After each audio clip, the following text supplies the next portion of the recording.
நேயர்கள் அனைவருக்கும் வணக்கத்துடன் அடியேன் சிவவாக்கு ஜோதிடர் கிருஷ்ணவேணி. வாழ்க வளமுடன். ஓம் பூச்சியாய ராகவேந்திராய சத்தியதர்ம ரதாய சபஜத்தாம் கல்ப விருஷாய நமதாம் காமதேனுவே. ஸ்ரீ ராகவேந்தருடைய பொற்பாதம் தொட்டு வணங்கி, குரு வாழ்க குருவே துணை. வாழ்க வளமுடன். எக்ஸாம் பீரியட் வந்துருச்சுங்க. உங்களுக்கு மார்ச் ஏப்ரல் ரெண்டுமே உங்களுக்கு எக்ஸாம். 10th +1 +2 அருமையான சப்ஜெக்ட்டுங்க. மாணவர்கள் படிப்பு அப்படிங்கிறது சரஸ்வதி ஒரு டைம் ஒரு குரு பகவானுடைய ஆதிக்கத்தோடு நம்மளுடைய நாக்கில் உட்காந்துட்டான்னு வச்சுங்களேன், நம்மளுடைய இறப்பு வரையும் அந்த கல்விங்கிறது, அந்த பட்டயம், அந்த படிப்பு, அந்த சான்றிதழ் கண்டிப்பாக நம்மளுடைய வாழ்க்கையை உயர்த்தி ஒரு கௌரவத்தை கொடுக்கறதுக்கு கல்வி கண் போன்றது. அப்போ இதில் நல்ல மார்க்கு வாங்கணுங்க. நான் மீடியமாக படிக்கிறேன், கஷ்டப்பட்டு படிக்கிறேன், புதனும் குரு நல்ல நிலையில் இருக்கணும். இதை தான் நம்ம எடுத்து சொல்லுவோம். கிரகங்கள்னு பார்க்கும்போது புதன் நல்ல இடத்துல இருக்கணும், குரு நல்ல நிலைமையில் இருக்கணும், சப்போர்ட்டாவது பார்க்கணும். வரக்கூடிய அந்த கோச்சார குருவோடைய அமைப்பு நமக்கு சப்போர்ட் பண்ணணும். தசாபுத்தி, ராகு திசை, சனி திசை இதெல்லாம் கொஞ்சம் கல்வியை தடை பண்ணுங்க. கேது திசை அதை விட தடை பண்ணும், குழப்பத்தையே கொடுத்துரும். இதெல்லாம் நம்ம டீப்பாக பார்க்குறது. நமக்கு என் புள்ள படிக்குமா, நிறைய மார்க்கு வாங்குமா, ஒரு மாற்றத்தை கொடுக்குமா. இந்த செல்ஃபோனுன்னு வந்துச்சே, எப்போ பாரு சொல்லுவான், முட்டாள் பெட்டி மூடர்களுடைய கைத்தடி அப்படிம்பாங்க. உண்மையுமே இது நம்மளை முடக்குது. அப்போ நம்மளுடைய அறிவுங்கிற அந்த அந்த விஷயத்தை யோசிக்க விடாமல் ஒரு பிரேக்கை கொடுக்கறது இந்த செல்ஃபோனாக இருக்குது. அது அவ்வளோ வேகமாக நம்மளுடைய செல்களையே பாதிப்பை கொடுக்கக்கூடிய அளவுக்கு இருந்தாலும் தவிர்க்க முடியாத சூழ்நிலையில் நம்ம சிக்கி தான் இருக்கிறோம் அப்படின்னு சொல்லலாம். உண்மையாக சொல்கிறீங்க மேடம் அப்படின்னு சொல்கிறது தெரியுது.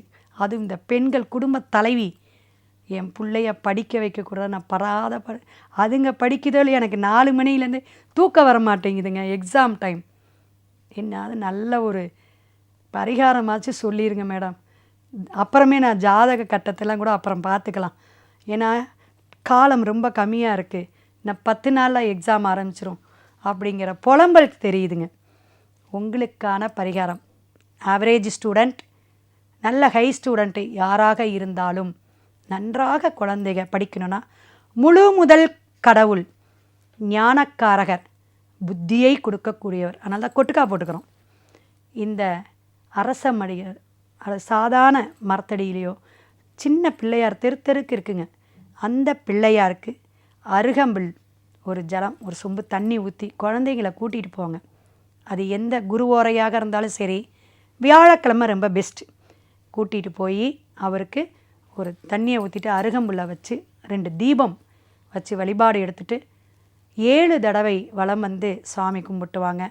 குழந்தைங்களுக்கு படிப்புக்காக அந்த பிள்ளையாருக்கு ஏதாவது ஒரு நெய்வேத்தியத்துக்கு ஒரு இனிப்பு பலகாரம் வச்சுட்டு, என் குழந்தை நல்லா படிக்கணும், நல்லா ஞாபக சக்தியை கொடுக்கணும்னு குழந்தையும் சொல்லி நீங்களும் வழிபாடு எடுங்க.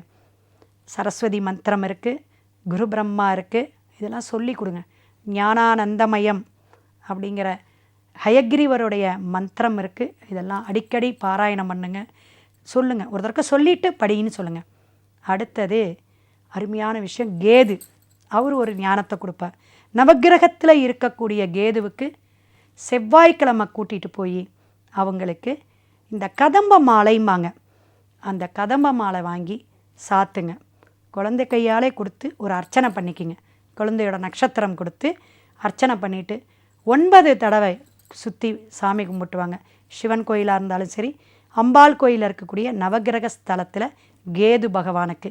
இது 2வதுங்க. 3வது விஷயம், ஆலமரம்பாங்க. குரு பகவானுடைய ஆதிக்கம் விருஷத்துக்கு அவ்வளோ விசேஷ வழிபாடுக்கு நமக்கு உடனே கொடுப்பார். தளன்னு அப்படியே அந்த விழுதுகளோட இருக்கக்கூடிய அந்த ஆலமரத்தை குழந்தைங்களை கூட்டிகிட்டு போயிட்டு அங்கே ஒரு இடத்துல கிழக்கு அல்லது வடக்கு பார்த்து கொஞ்சம் மஞ்சள் நீர் தெளிச்சுட்டு ஒரு சொம்பு ஜலம் வச்சு நீர் வச்சு வழிபாடு எடுக்கணும். 3 தீபம் அல்லது 7 தீபம் தீபம் போட்டு அந்த மரத்தை 7 தடவை சுற்றி வந்து நல்லா என் குழந்தை படிக்கணும், அறிவு ஞானத்தை கொடுக்கணும், நிறைய கற்பனா சக்தியை கொடுத்து நல்லா எக்ஸாம் எழுதணும்னு வழிபாடு எடுத்துக்குங்க. வியாழக்கிழமை அல்லது குழந்தை பிறந்த நட்சத்திரமாகவும் இருக்கலாம், குரு ஓரையாக இருக்கும். இதெல்லாம் எளிமையான மந்திரம், எளிமையான காயத்ரி மந்திரம். குரு எந்திரம் வச்சு கூட நல்ல சுவாமி வழிபாடு எடுத்திங்கன்னா வீட்டில் குழந்தைங்க நல்லா படிப்பாங்க. அந்த குருங்கிறது குழந்தை பாக்கியம், திருமணம், தொழில் எல்லாத்துலேயும் ஒரு பாக்கியத்தை கொடுக்கக்கூடிய சுபகிரகம்.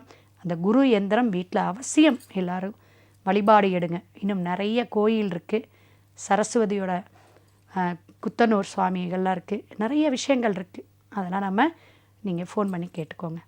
நல்லா படிக்கணும். எல்லா குழந்தைகளுக்கும் ஆல் த பெஸ்ட். வாழ்க வளமுடன். சிவாய நம. திருச்சிற்றம்பலம்.